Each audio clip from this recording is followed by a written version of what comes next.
राम जी राम। भारत की आध्यात्मिक गाथा में आज संत के द्वारा हुई नाम की महिमा। सर्वप्रथम भारत देश की माटी को नमन, केवली संतों को कोट कोट दंडोत प्रणाम।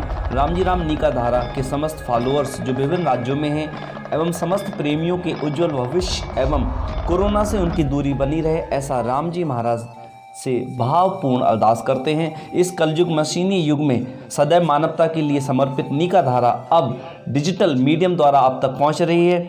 आज संतों की महिमा हम जानते हैं अगम है।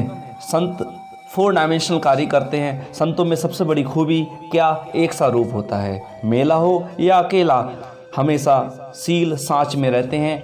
अब त्रिवेणी धाम भोजास धाम से सदगुरु हरिदास जी महाराज साहब के द्वारा जो नाम की महिमा हुई, अब सोल में संभाग केवली भगवान श्री नारायण जी महाराज साहब जी के मधुर मधुर स्वरों में हम सुनते हैं। सभी प्रेम पूर्वक भाव पूर्वक सुने। राम जी राम। राम राम राम राम राम राम राम।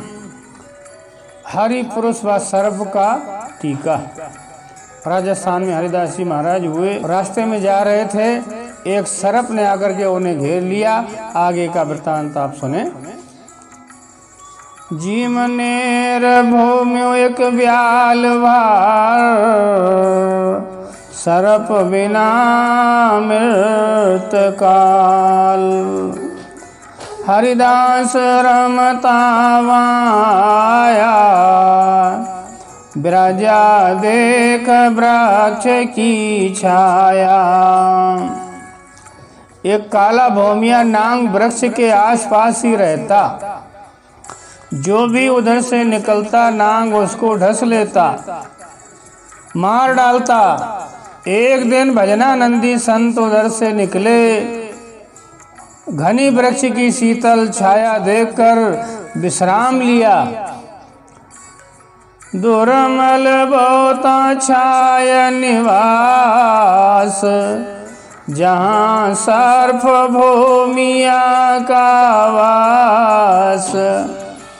सांझ पड़ी संता पर आयो, फूफाना सुसाण लगायो। जहाँ सर्प भूमिया का निवास था, वहीं पर उस समय महाराज जी विश्राम करने लगे। निर्मल शीतल मंद छाया में विश्राम पाते ही गहरी नींद में सो गए। सायंकाल भूमिया फुफकारता हुआ आया। संत की निद्रा टूट गई। देखा तो सामने काला नांग फुफकार कर रहा है। संत कहे काए सो साया, नरदही धर राम न गाया। जाते जूण सरप की पाई, बदला क्यों बांधे वाई। संत ने सरप से कहा कि जब नर तन तुमको मिला तब तुमने राम भजन नहीं किया, इसलिए 84 की नरक योनि भुगत रहा है। इस अवस्था में भी कुछ कर नहीं पा रहा है, केवल बदला बना रहा है। नर भाषा वे बोल्यो नांग, दर्शन दियो बड़ो मम भाग। द्राव सचो खर्चो नहीं खाई, ताते जूण सर्प की पाई। नर भाषा में नांग ने कहा कि आज मेरा बड़ा भाग उदय हुआ है कि आप जैसे संत महापुरुषों का दर्शन पाया है। मैंने पिछले जन्म में खूब धन कमाया, लेकिन धन से कर्म नहीं किया, संचय करता रहा, इसलिए सर्प योनि पाया हूँ। मैं माया गाड़ी गरमाई, करूँ रुखाली कोई ले जाई। द्राव बताए कि ओ से नाड़, या को कर दीजो पुण्यदान। नाग ने कहा कि मैंने सारा धन जमीन में गाड़ दिया था, आज सर्प बनकर उसकी रक्षा कर रहा हूँ।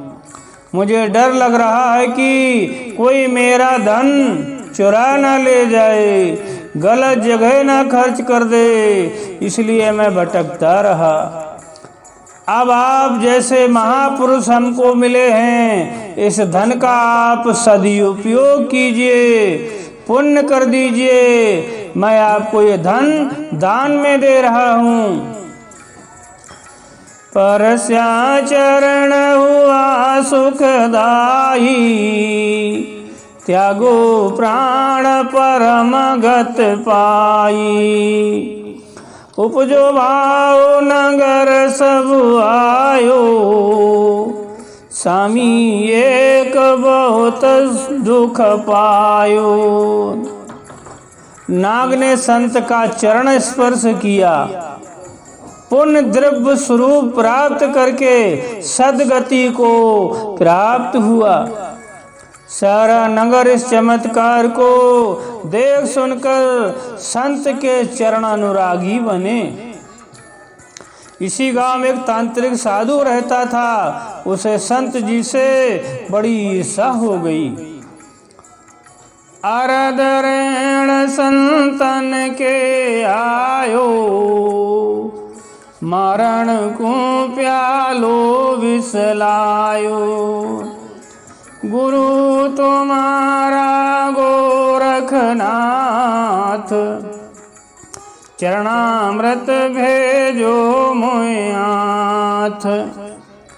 आधी रात को वह तांत्रिक साधु संत के पास विष का कटोरा लेकर के आया।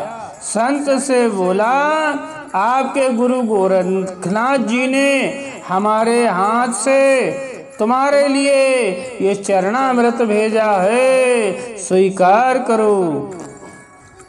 सिख शाखा मेरो हरिदास, जिनके मन में रो विश्वास। चरणामृत सुन पीनो साधु, मामी रस लागो स्वाद। परमात्मा ना तो मंदिर में है, ना कहीं पहाड़ों में है, ना गुरुद्वारे में है, और ना ही चर्च में है। वो तो विश्वास में है, प्रेम में है। संत ने गुरु प्रसाद ही मानकर चरणामृत पान कर लिया। विष की स्वादिष्ट अमृत बन गया, विष भी स्वादिष्ट अमृत बन गया। उनको जहर उना के आयो, निंदक दुखी पीछे पिछतायो। जाड़ो मरण चरण उठ लागो, आयो शरण प्रभु मंद भागो। तांत्रिक साधु का कपट उसके अंदर अग्निदाह बनकर जल उठी।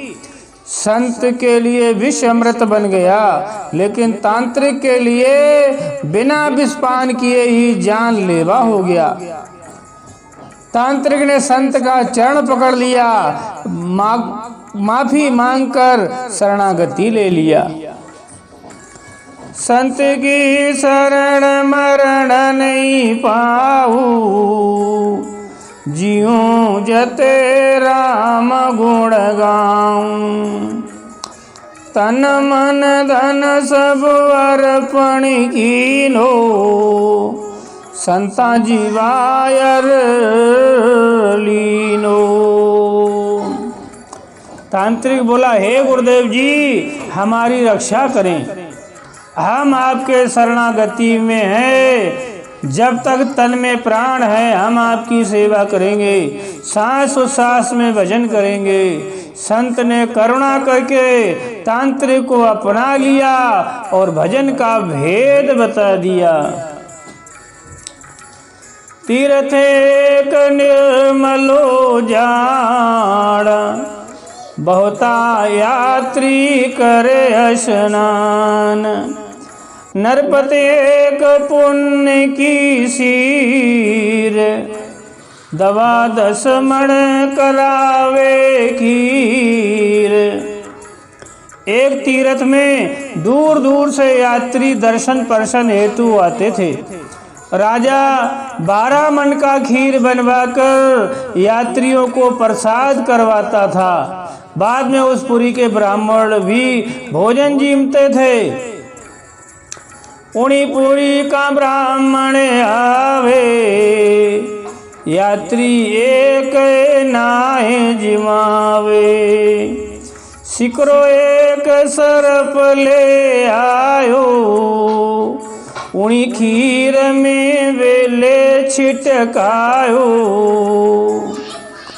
दाजो सरप साकलो देख विप्रा कपट विचारो। वो भोजन ये यात्रा को पुवायो, अपन कोई जीवन मति जाओ।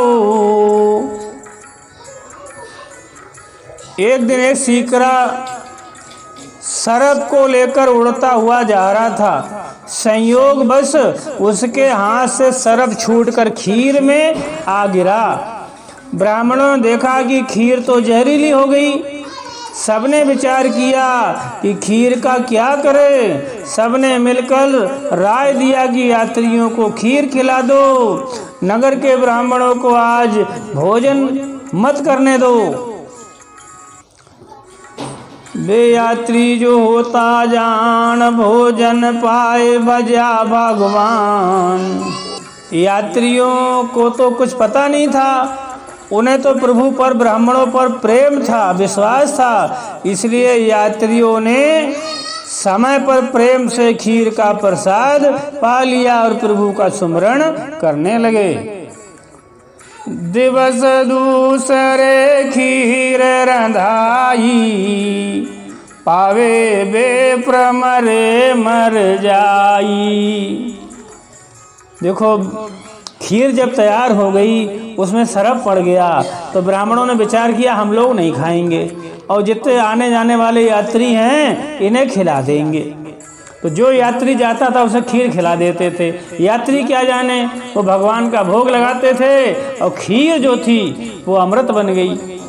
फिर अगले दिन खीर बनवाई गई।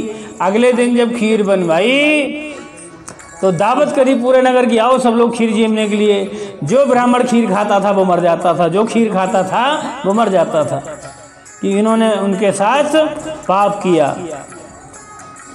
ता पीछे वहाँ यात्री पावे, पुरी का बेप्रया जाहूँ मर जावे। अंगद विष सहेल री दीना, बाटो विष भोजन में कीना। आज भी वहाँ पर खीर का प्रसाद उस नगर के ब्राह्मण स्वीकार नहीं करते। खीर का प्रसाद उस नगर के विप्रों को जहर जैसा प्रभावी होता है। भोग लगाए आप विष पायो, इमृत स्वाद सरिसो सुख पायो। जन को जहर काए को लागे, हरि शरण कोट विष भागे। संत अंगद जी ने विष का पान किया, उन्हें कुछ नहीं हुआ, जबकि तांत्रिक साधु ने कुछ भी ग्रहण नहीं किया तो भी उसके तन में ज्वाला फूट गई। मीराबाई जी को विष का कोई असर नहीं हुआ।